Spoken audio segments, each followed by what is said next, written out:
Hello, this is Aaron Sawatsky with the byproducts team at Crystal Sugar.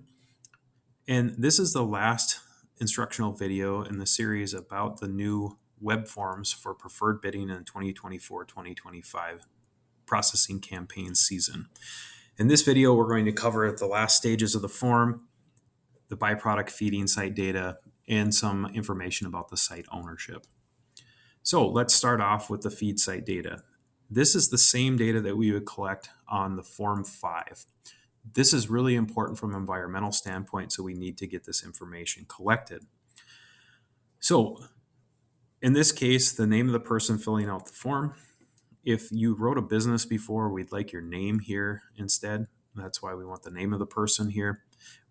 The site address. Now, for some of you, this might be the same address as what you provided as the buyer address, but this is really the location of the site that you're going to be delivering the byproducts to. Now, keep in mind, some of you will have multiple byproduct sites that you deliver to. We just want to know and capture the main site that you will be using in this particular form. We will make other forms 5s available of these byproduct feed sites available to those that have multiple feeding sites they deliver to, particular our contract haulers. And that will come later in the season. But for now, just fill out one of these with the preferred agreement. So the only other piece of information here that's going to be different that we're including is the site township name, and that's strictly for environmental purposes. We would like to know if there's animal units at the site or how many, and if it is stockpiled. If you're not stockpiling the site, you can see that question will go away.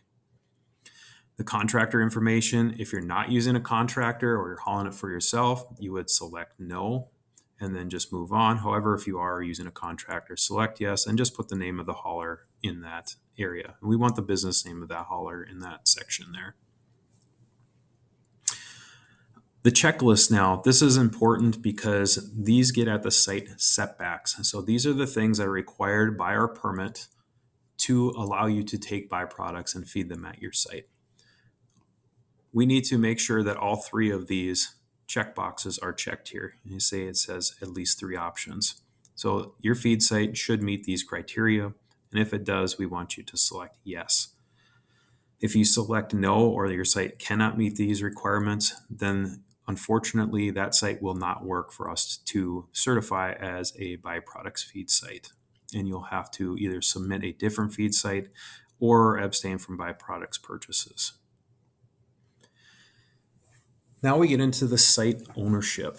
Now this is really important here because as a site owner, you want to know what's going on your land. From our perspective, we don't know if you own the site or if you don't. So that's why we're asking this question. So if you do own the site, you would say yes, and then you would just move on to the end of the form. However, if you do not own the site and you're just a renter or tenant or whatever your position might be, or even if you're someone else, whoever it may be owns the site, we need to know that information because they also need to sign this form. And this is how we collect that information for them to sign. You would put the owner here, Jack Smith, you would put the owner's email address. So this is also important. The owner has to have a valid email address, or at least you have to be able to provide him with access to email to be able to sign electronically through this agreement. And then we need the owner's phone number so we can contact them in case we need to go out and do a site inspection for any reason. So after that, we get to the summary of the form. We've covered this already in the previous video. But again, this is the final step where you can review all the data that's in your form, all your bid prices, all your feed site data. This is the comprehensive overview of the form itself. At this point, when we hit next, we will be asked to sign the form, and we'll go over that in the next set of videos.